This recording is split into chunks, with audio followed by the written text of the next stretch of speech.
First of all, you're a smart human. As a football player, not a lot of Harvard guys. I mean, seriously. Ryan Fitzpatrick, I think, went to I was Harvard. Maryland undergrad. Terps are really smart, too. Me and Yeah, Bonnie Bernstein holding it down. That's right. It's a very good school. But in this article, you said you always kind of felt a certain superiority to most players because of your intellect.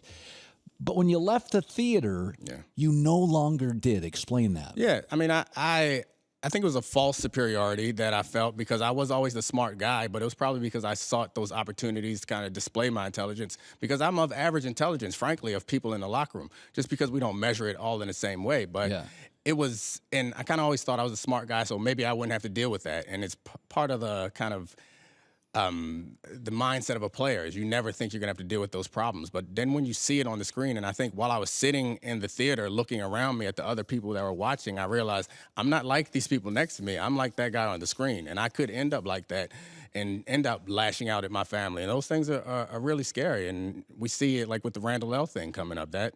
He said he wouldn't play. But let me play devil's advocate here. Let's go to a fast food place. Right. Wendy's has the T-Rex and Steak and Shake has the 7x7 steak burger. Millions of Americans die weekly, annually due to obesity, which is a raging epidemic in this country. We've had real battles with trans fat. But you know the Steak and Shake burger is not great for you, and millions will die. Football now, the transparency is certainly better today than even 8 to 10 years ago. At this point, if I don't feel massive sympathy and I say caveat emptor, most guys know what they're getting into. Am I harsh? Am I out of touch?